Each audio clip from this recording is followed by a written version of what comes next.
কারাবন্দী স্বামীকে দেখে ফেরার পথে গৃহবধূকে ধর্ষণের অভিযোগ, গ্রেপ্তার 2। মামলা সূত্রে জানা গেছে, গত বুধবার সন্ধ্যায় কেন্দ্রীয় কারাগারে স্বামীর সঙ্গে দেখা করে সিএনজি চালিত অটোরিকশা নিয়ে গন্তব্যস্থলে যাচ্ছিলেন ভুক্তভোগী ওই গৃহবধূ। পথে অটোরিকশায় আরও 2 থেকে 3 জন পুরুষ যাত্রী ওঠে।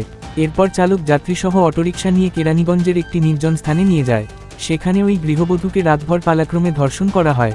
পরদিন ভোরে সেখানে ভুক্তভোগী গৃহবধূকে ফেলে পালিয়ে যায় অভিযুক্তরা। আজ কাফনের কাপড় বেঁধে গণমিছিল করবে কারিগরি শিক্ষার্থীরা। 6 দফা দাবিতে আন্দোলনরত সরকারি ও বেসরকারি পলিটেকনিক ইনস্টিটিউটের শিক্ষার্থীরা নতুন কর্মসূচি ঘোষণা করেছে।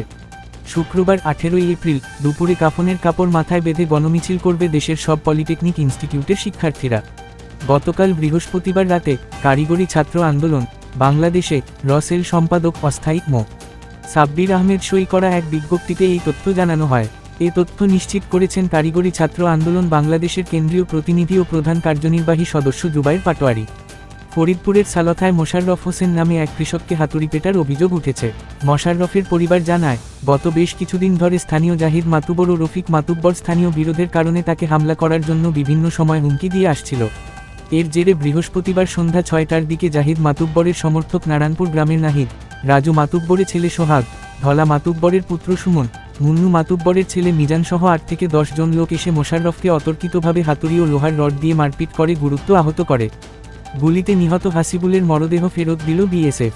বৃহস্পতিবার 17 এপ্রিল রাত 11টার দিকে পাটগ্রাম উপজেলার খারিজা-জংরা সীমান্ত এলাকায় পতাকা বৈঠক শেষে ভারত-বাংলাদেশ সীমান্তের প্রধান পিলার 881 নম্বর ও উপপিলার 13 এর ভারতের কোচবিহার জেলার থানার শীতলকুচি থানার সীমান্ত ও বাংলাদেশের লালমনিরহাটের পাটগ্রামের খারিজা-জংরা সীমান্তবর্তী স্থান দিয়ে লাশ হস্তান্তর সম্পন্ন করা হয়।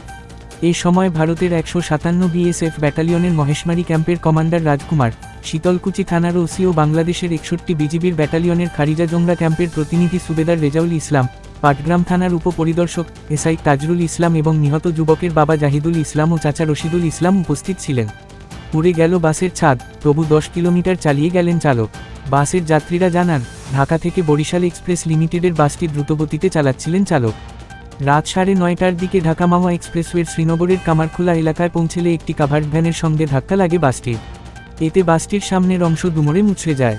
এই সময় চালক বাসটি না থামিয়ে আরও বেপরোয়া গতিতে চালাতে থাকে। সমসপুর এলাকায় পৌঁছে অপর একটি প্রাইভেট কারকে পেছনে থেকে ধাক্কা দিলে বাসটির ছাদ বডি থেকে বিচ্ছিন্ন হয়ে রাস্তায় পড়ে যায়। যাত্রীরা চালককে থামাতে অনুরোধ করলেও সে তা উপেক্ষা করে। যাত্রীরা বলেন, চালক দুর্ঘটনাস্থলে অদূরে হাইওয়ে পুলিশ ও সেনাবাহিনীর গাড়ি দেখে ছাদবিহীন চলন্ত বাস চালিয়ে 10 কিলোমিটার দূরের পদ্মা সেতু উত্তর থানার লৌহজনের কুমারভোগ এলাকায় নিয়ে আসে। এ সময় আহত যাত্রীদের বাঁচাও বাঁচাও চিৎকার শুনে বাসটি আটক করে জনতা। পদ্মা সেতু উত্তর থানার ওসি মোহাম্মদ জাকির হোসেন জানান, খবর পেয়ে ঘটনাস্থলে ছুটে যায় থানা, হাইওয়ে পুলিশ ও শ্রীনগর ফায়ার সার্ভিসের কর্মীরা। আহত যাত্রীদের উদ্ধার করে স্থানীয়ভাবে চিকিৎসা দেওয়া হয়। এর মধ্যে গুরুতর আহত শাহিন নামের এক যাত্রীকে শ্রীনগর উপজেলা স্বাস্থ্য কমপ্লেক্সে চিকিৎসা দিয়ে ঢাকা মেডিকেল কলেজ হাসপাতালে পাঠানো হয়েছে।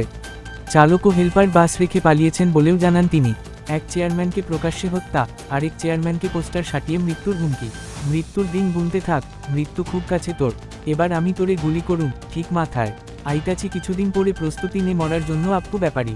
পোস্টারে এমনটি লিখে হুমকি দেওয়া হয়েছে পাঁচগাঁও মুন্সিগঞ্জের টঙ্গিবাড়ির পাঁচগাঁও ইউনিয়নের ভারপ্রাপ্ত চেয়ারম্যান আবু সিদ্দিক ব্যাপারী ওরফে আপ্পু ব্যাপারীকে।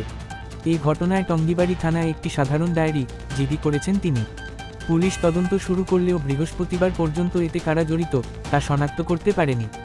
প্রধান উপদেষ্টার সফরসঙ্গী হিসেবে কাতারে যাচ্ছেন 4 নারী ক্রীড়াবিদ। আর্থনা সম্মেলনে যোগ দিতে 4 দিনের সফরে আগামী সোমবার কাতার যাচ্ছেন প্রধান উপদেষ্টা প্রফেসর মুহাম্মদ ইউনুস।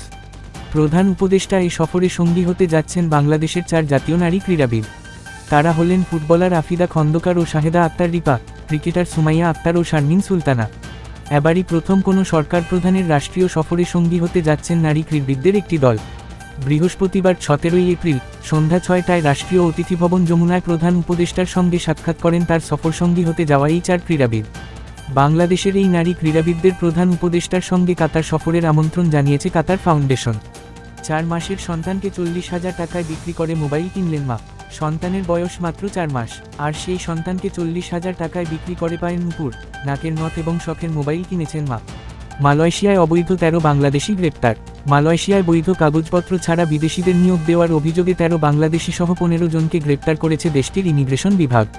বুধবার 16 এপ্রিল রাত 9টায় কুয়ালালামপুরের ব্রিকফিল্ড এলাকায় অভিযান চালিয়ে তাদের গ্রেপ্তার করা হয়। নতুন নতুন শীর্ষ খবরের জন্য চ্যানেলটিকে লাইক, কমেন্টস, শেয়ার, সাবস্ক্রাইব অথবা ফলো করুন।